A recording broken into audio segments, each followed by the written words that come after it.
केंद्र शासित प्रदेशों को दिया निर्देश, कहा घर लौटने वाले मजदूरों को पैदल ना जाने दें, बल्कि बसों या श्रमिक स्पेशल ट्रेन से किया जाए रवाना। भोजन और पानी का भी करें इंतजाम। आत्मनिर्भर भारत अभियान के तहत कृषि क्षेत्र को बुनियादी मजबूती देने के लिए वित्त मंत्री ने किया बड़ा ऐलान। कहा 1 लाख करोड़ रुपए के कृषि अवसंरचना कोष का होगा गठन। खाद्य प्रसंस्करण से जुड़े उद्यमियों के लिए 10,000 करोड़ रुपए की सहायता की योजना।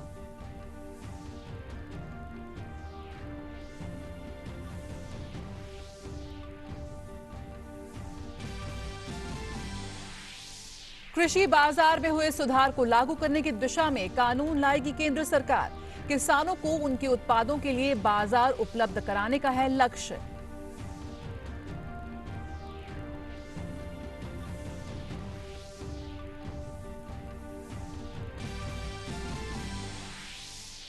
खाद्य पदार्थों की अधिकता वाले बाजार से कम उपलब्धता वाले बाजार तक उत्पादों को पहुंचाने में लगे परिवहन पर 50% की दी जाएगी सब्सिडी। शीत भंडारण पर भी 50% की मिलेगी छूट।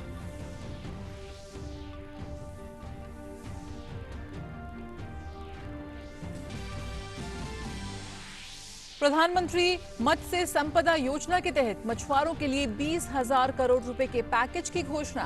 पैकेज के जरिए 55 लाख से ज्यादा लोगों को रोजगार मिलने की उम्मीद। निर्यात में भी 1 लाख करोड़ की बढ़ोतरी की उम्मीद।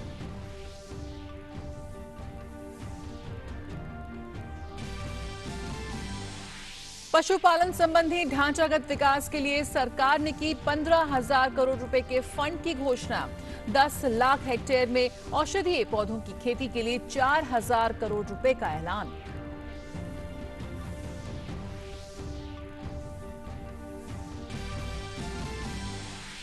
मधुमक्खी पालकों की सहायता के लिए सरकार ने किए 500 करोड़ रुपए के पैकेज का ऐलान। कृषि की आपूर्ति श्रृंखला के लिए भी 500 करोड़ रुपए की घोषणा।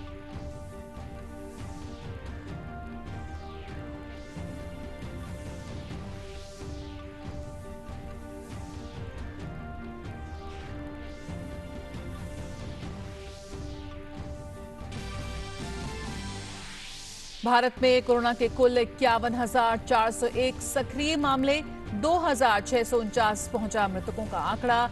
27,919 मरीज संक्रमण से हुए मुक्त। और दुनिया भर में 45,34,000 से अधिक लोग कोविड-19 से संक्रमित। अमेरिकी राष्ट्रपति ने भारत को वेंटिलेटर की मदद देने और वैक्सीन विकसित करने में मदद करने का किया ऐलान।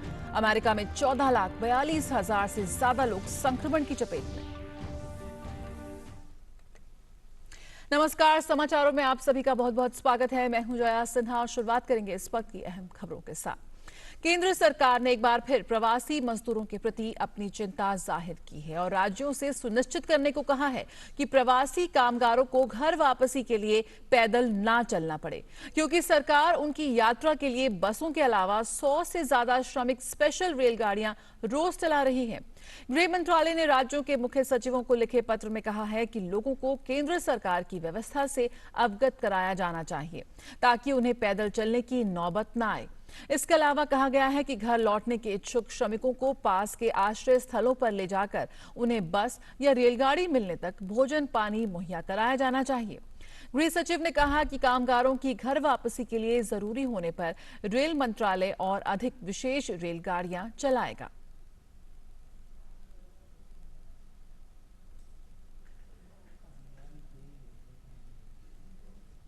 तो केंद्र सरकार का निर्देश तमाम उन प्रवासी मजदूरों के लिए जो इस वक्त पैदल चल अपने घर पहुंचने की कोशिश में जुटे हुए हैं। और अब बात आत्मनिर्भर भारत अभियान की। कोरोना संकट के समय प्रधानमंत्री नरेंद्र मोदी ने जिस 20 लाख करोड़ के पैकेज का ऐलान किया था, उसके तहत खेती किसानी को बड़ी सौगात दी गई है। विस्तार से जानकारी देती है रिपोर्ट देखिए। प्रधानमंत्री नरेंद्र मोदी द्वारा घोषित किए गए 20 लाख करोड़ रुपए के आर्थिक पैकेज की तीसरी किश्त का कृषि, मत्स्य पालन और इनसे जुड़ी गतिविधियों पर ध्यान केंद्रित था। वित्त मंत्री निर्मला सीतारमण ने दिल्ली में एक संवाददाता सम्मेलन में इसका पूरा ब्यौरा दिया। इसे मोटे तौर पर 2 श्रेणियों में विभाजित किया गया। बुनियादी ढांचे को मजबूत करने, क्षमता और बेहतर सुविधाओं के निर्माण के मकसद से 8 फैसलों की घोषणा की गई, जबकि 3 अन्य घोषणा शासन और प्रशासनिक सुधारों से संबंधित हैं। सबसे पहले बात करते हैं प्रशासनिक सुधारों की, जो आने वाले दिनों और महीनों में कृषि क्षेत्र के बुनियादी ढांचों को फिर से जीवित करने की क्षमता रखता है। सरकार अनाज, खाद्य तेल, तिलहन, दाल, प्याज और आलू सहित नष्ट होने वाले खाद्य पदार्थों के लिए 6.5 दशक पुराने आवश्यक वस्तु अधिनियम में संशोधन करेगी। इस संशोधन से इन चीजों का बिना किसी सीमा के भंडारण किया जा सकेगा, लेकिन इस प्रावधान में राष्ट्रीय आपदाओं, अकाल जैसी बहुत ही असाधारण परिस्थितियों के अलावा इन चीजों की कीमतों में बढ़ोतरी होने पर बदलाव किया जा सकेगा। प्रसंस्करण और आपूर्ति प्रक्रिया में शामिल लोगों पर भी अब इन चीजों के लिए कोई सीमा लागू नहीं होगी। When in 1955 it was passed, and subsequently also we had lived in days of shortages.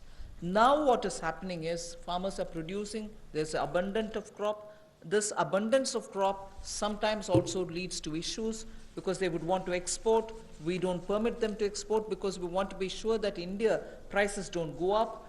And because of a flip-flop, sometimes farmers don't get the benefit, some other times the consumers suffer. So this Essential Commodities Act requires an amendment. एक और बड़ा कदम कृषि बाजार में सुधारों की घोषणा है, जो किसानों को बाजार में विकल्प प्रदान करने के लिए किया जाएगा। अभी किसान मंडियों के लाइसेंस धारकों को ही अपना सामान बेचने के लिए बाध्य हैं।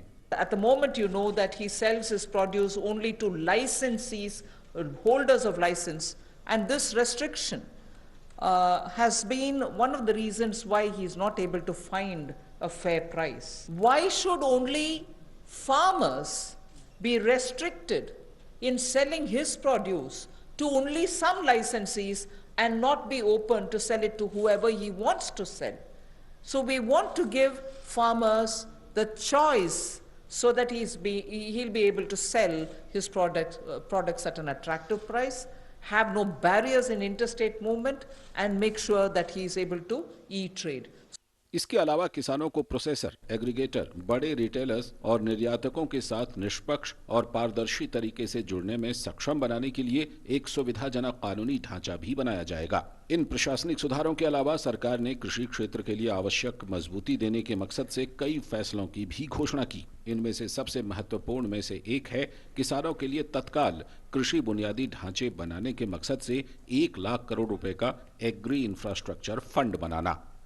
Farm gate infrastructure are cold chains, post-harvest management infrastructure, storage centers, yards from where they have to do it.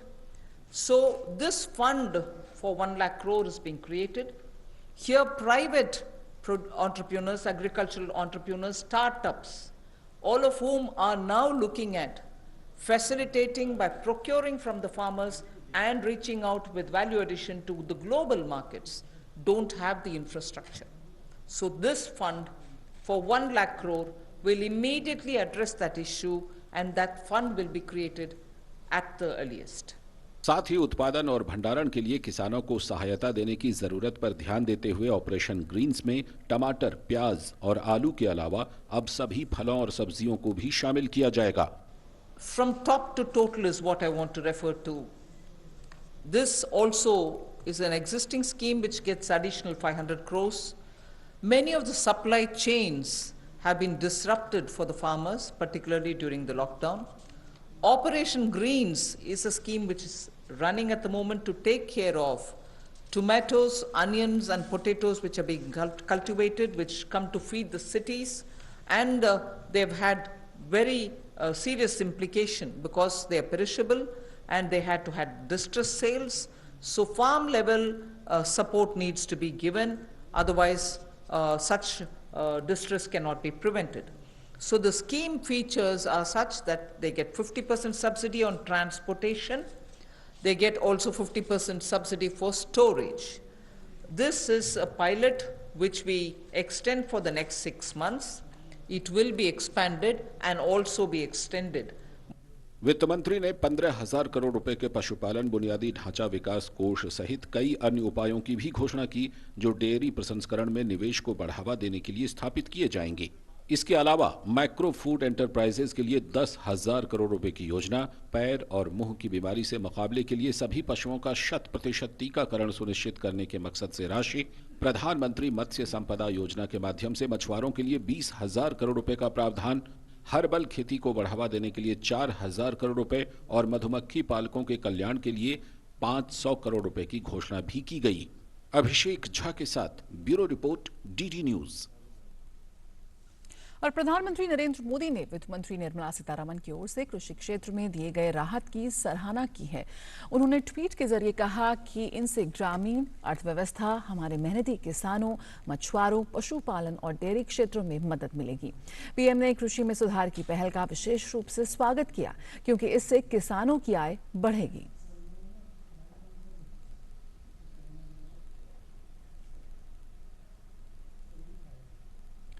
और मछली उत्पादन को बढ़ावा देने के फैसले के बाद मछली उत्पादों में काफी खुशी। उत्पादकों का कहना है कि इस क्षेत्र में रोजगार के काफी अवसर हैं। अगर लोग काम करना चाहेंगे तो लोगों को पलायन करने की जरूरत नहीं पड़ेगी।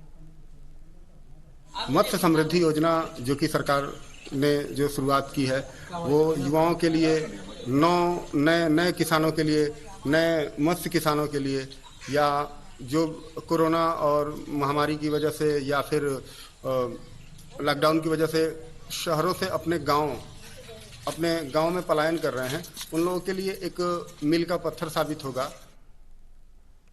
और सीआईआई राष्ट्रीय कृषि परिषद के अध्यक्ष सलील सिंघल ने वित्त मंत्री की ओर से की गई घोषणा का स्वागत किया है। उन्होंने कहा कि कृषि क्षेत्र में अब काफी बदलाव आएगा और किसानों को उनके उत्पादों की अच्छी कीमत मिलेगी।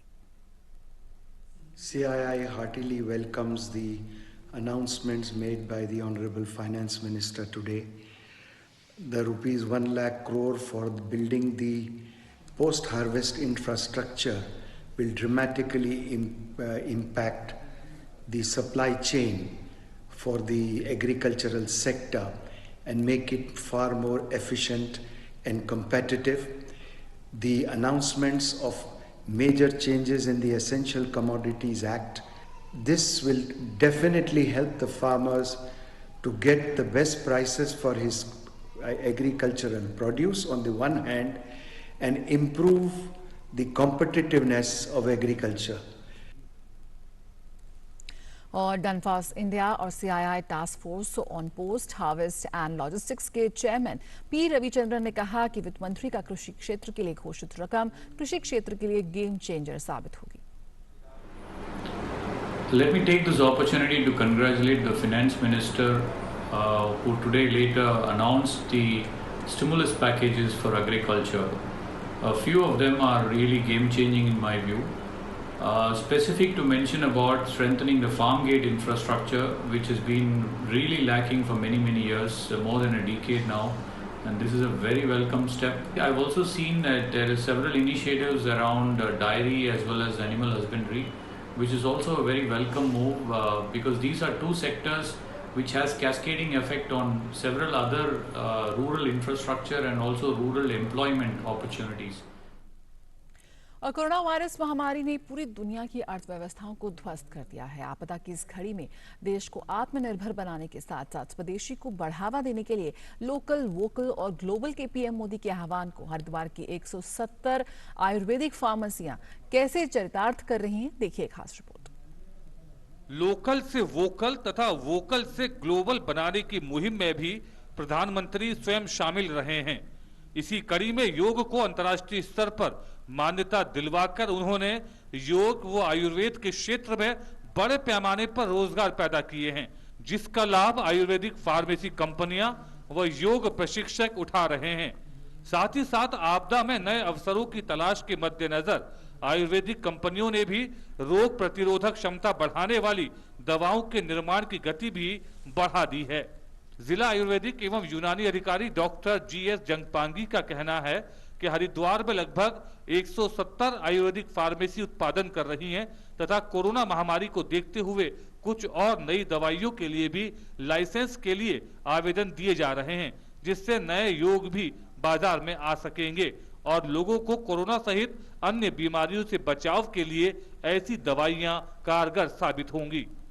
170 के लगभग जो है आयुर्वेदिक फार्मेसियां काम कर रही है। इसमें जो है हमारे पतंजलि का तो खैर उसमें अच्छा रिस्पॉन्स है, काफ़ी बड़ी मात्रा में जो है इनके द्वारा प्रोडक्शन किया जा रहा है। इनके द्वारा जो है आयुर्वेद को जो है काफ़ी ऊंचाई पर लाया गया है। वहीं पतंजलि योग पीठ के प्रमुख बाबा रामदेव ने दूरदर्शन न्यूज से बातचीत करते हुए बताया कि आयुर्वेद में हजारों सालों से जीवन की रक्षा के लिए संजीवनी माने जाने वाली दवाओं का निर्माण किया जाता रहा है। बाबा रामदेव ने कहा है कि हम योग व आयुर्वेद को अपनाकर तथा खान पान में सावधानी बरतकर कई बड़ी बीमारियों से बचाव कर सकते हैं। साथ ही योग व आयुर्वेद रोग प्रतिरोधक क्षमता बढ़ाकर हमारे शरीर के आंतरिक प्रतिरक्षा तंत्र को मजबूत बनाता है। भारत के प्रधानमंत्री ने एक बहुत बड़ा इनिशिएटिव लिया है, 20 लाख करोड़ रुपए का, एक कोरोना से उभरने के लिए, उससे देश को आत्मनिर्भर स्वावलंबी बनाने के लिए कि हम लोग भारत में चीज़ें बनाएं, उसको बेचें, उनको खरीदें, उसको के ऊपर हम फक्र गौरव अनुभव करें। तो ये लोकल से ग्लोबल होने की जो बात मोदी जी ने कही और उसके बारे में वोकल होने की बात कही है, यह इस देश की बहुत बड़ी आवश्यकता है और बिना स्वदेशी के कोई भी राष्ट्र स्वावलंबी आत्मनिर्भर बन नहीं सकता। वहीं हंस हर्बल कंपनी के महाप्रबंधक नवीन चौहान का कहना है कि प्रधानमंत्री नरेंद्र मोदी एवं आयुष मंत्रालय द्वारा कोरोना महामारी को देखते हुए जब से योग एवं आयुर्वेद अपनाने की सलाह लोगों को दी गई है, तब से शीत जनित रोगों जैसे सर्दी, खांसी, जुकाम, छाती के रोगों से बचाव के लिए ली जाने वाली दवाइयां, जिसमें च्यवनप्राश, तुलसी, गिलोय जैसी दवाइयां शामिल हैं, उनकी मांग काफी बढ़ गई है। क्वेश्चन के लिए जो आयुष मंत्रालय ने जो एक क्वाथ के विषय में जो घोषणा की है, आयुष क्वाथ, उसको हम ले तो ज्यादा बेटर होगा। साथ में तुलसी सबके घर में है और आसानी से उपलब्ध है, तुलसी का भी हम सेवन करें, गर्म पानी पिए और प्रॉपर वे में गर्म खाना खाएं। गौरतलब है कि 1991 में आर्थिक सुधारों के बाद पहली बार देश के किसी पीएम ने लोकल स्तर पर मैन्युफैक्चरिंग की इतनी जोरदार तरीके से वकालत की और इसे आम जनजीवन के मूल मंत्र के तौर पर स्थापित करने का नारा दिया, जो आत्मनिर्भर भारत अभियान को एक नई गति देगा। Bureau report, DD news. और कोविड-19 के महामारी के दौरान विदेशों में फंसे संकटग्रस्त भारतीयों को स्वदेश वापस लाने के लिए वंदे भारत मिशन का दूसरा चरण आज से शुरू होकर इस महीने की 22 तारीख तक चलेगा। भारत सरकार का विदेशों में फंसे भारतीयों को स्वदेश लाने के लिए शुरू किया गया वंदे भारत मिशन अब तक का सबसे बड़ा और जटिल अभियान है। दूसरे चरण के तहत एयर इंडिया ने 14 मई से भारत से कुछ चुनिंदा देशों के लिए वेबसाइट पर बुकिंग शुरू कर दी थी। इसके तहत America, Britain, Australia, Frankfurt, Paris और सिंगापुर जैसे कई देशों के लिए टिकट बुक की जा सकती है। मिशन के दूसरे चरण में करीब 30,000 भारतीयों को स्वदेश वापस लाया जाएगा, जो पहले चरण के लक्ष्य 14,800 भारतीयों की संख्या का करीब 2 गुना है। एयर इंडिया और उसके सहायक एयर इंडिया एक्सप्रेस इस मिशन के दूसरे चरण में अहम भूमिका निभाएगी। और भारत में इस वक्त कोरोना वायरस की क्या स्थिति है वो जान लेते हैं। स्वास्थ्य विभाग द्वारा जारी आंकड़ों के अनुसार भारत में कोरोना के सक्रिय मामलों की संख्या 51,401 हो गई है, जबकि 27,919 लोग इलाज के बाद संक्रमण से मुक्त होकर स्वस्थ हो चुके हैं। तो वहीं कोरोना वायरस की चपेट में आने से 2,649 लोगों की मौत हुई है। और अमेरिका कोरोना वायरस का टीका बनाने के लिए भारत के साथ मिलकर काम कर रहा है। भारतवंशी अमेरिकियों को शानदार वैज्ञानिक की संज्ञा देते हुए अमेरिका के राष्ट्रपति डोनाल्ड ट्रंप ने ये बात कही। राष्ट्रपति ट्रंप ने कहा कि मुझे ये कहते हुए गर्व महसूस हो रहा है कि अमेरिका अपने दोस्त भारत को वेंटिलेटर उपलब्ध कराएगा। हम इस महामारी के दौरान भारत और पीएम मोदी के साथ खड़े हैं। हम भारत के साथ मिलकर इसके टीके को विकसित करने पर भी सहयोग कर रहे हैं। मिलकर हम इस ना दिखने वाले दुश्मन को हरा देंगे। ट्रंप ने यह भी कहा कि इस साल के अंत तक कोविड-19 का टीका विकसित होने की संभावना है। और दुनिया भर में कोरोना संक्रमण के मामले 45 लाख से अधिक हो गए हैं। जॉन्स हॉपकिंस यूनिवर्सिटी के मुताबिक अब तक दुनिया भर में कोरोना संक्रमण के कुल मामले 45,31,000 से अधिक हैं, जबकि मरने वालों की संख्या 3 लाख से पार हो गई है। कोरोना वायरस ने दुनिया भर में सबसे अधिक अमेरिका को प्रभावित किया है। कोरोना की वजह से अमेरिका में मरने वालों की संख्या 87,000 के पार हो गई है। वहीं देश में कोरोना संक्रमितों की कुल संख्या बढ़कर 14 लाख के पार हो गई है। और रूस में भी कोविड-19 का प्रकोप तेजी से बढ़ रहा है। ये कोविड-19 के संक्रमण से सबसे अधिक प्रभावित होने वाले देशों की सूची में अमेरिका के बाद दूसरे स्थान पर आ गया है। देश में कोरोना से संक्रमितों की संख्या 2.5 लाख के पार हो चुकी है, जबकि इस वायरस से देश में 2,418 लोगों की मौत हो चुकी है। रूस की राजधानी मॉस्को महामारी का केंद्र बना हुआ है। मॉस्को समेत लगभग पूरे देश में महामारी की रोकथाम के लिए तमाम उपाय किए गए हैं। यूरोप में भी गंभीर रूप से प्रभावित देश इटली में इस महामारी के कारण 31,000 से ज्यादा लोगों की मौत हो चुकी है। वहीं देश में कोरोना से संक्रमितों की संख्या बढ़कर 2,23,000 के पार हो चुकी है। स्पेन में कोरोना वायरस से 138 और लोगों की मौत हुई है, जिससे स्पेन में मरने वालों का कुल आंकड़ा बढ़कर 27,000 के पार हो गया है। कोरोना वायरस के अब तक 2,30,000 से अधिक मामले यहां पर सामने आ चुके हैं। और अन्य यूरोपीय देशों की तरह वैश्विक महामारी कोविड-19 से जूझ रहे ब्रिटेन में संक्रमण से अब तक 34,000 से अधिक लोगों की मौत हो चुकी है। वहीं इस महामारी से संक्रमित होने वालों की संख्या 2,38,000 के पार पहुंच गई है। बात करें नेपाल की तो शुक्रवार को कोविड-19 के 18 नए मामले सामने आए हैं नेपाल में, जिससे अब नेपाल में कोरोना वायरस संक्रमण के कुल मामलों की संख्या 267 हो गई है। सभी नए रोगियों की स्थिति सामान्य बताई जा रही है। नेपाल में कोरोना से 36 मरीज अब तक ठीक हो चुके हैं। खबरों का सिलसिला जारी रहेगा, लेकिन फिलहाल इस बुलेटिन में इतना ही। मुझे दीजिए इजाजत। नमस्कार।